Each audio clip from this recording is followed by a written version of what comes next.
या महोत्सवात सहभागी झालात तर काय आपल्या याच्याविषयी भावना आहे? सनातनच्या या शंकरनाथ महोत्सवाच्या मी खूप सनातन संस्थेला शुभेच्छा देतो.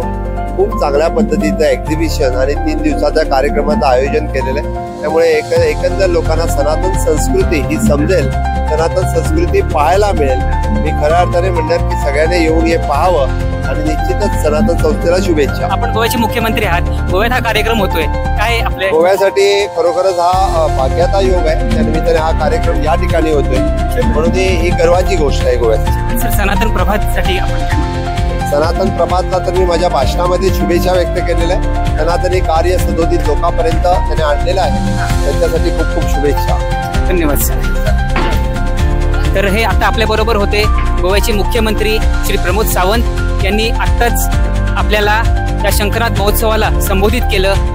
आता त्यांनी प्रदर्शनी नुकतीच बघून झाली, त्या ठिकाणी ते आलेत. त्यांच्यावर अनेक केंद्रीय मंत्री आणि राज्यमंत्री सुद्धा, एक आमदार सुद्धा उपस्थित आहेत.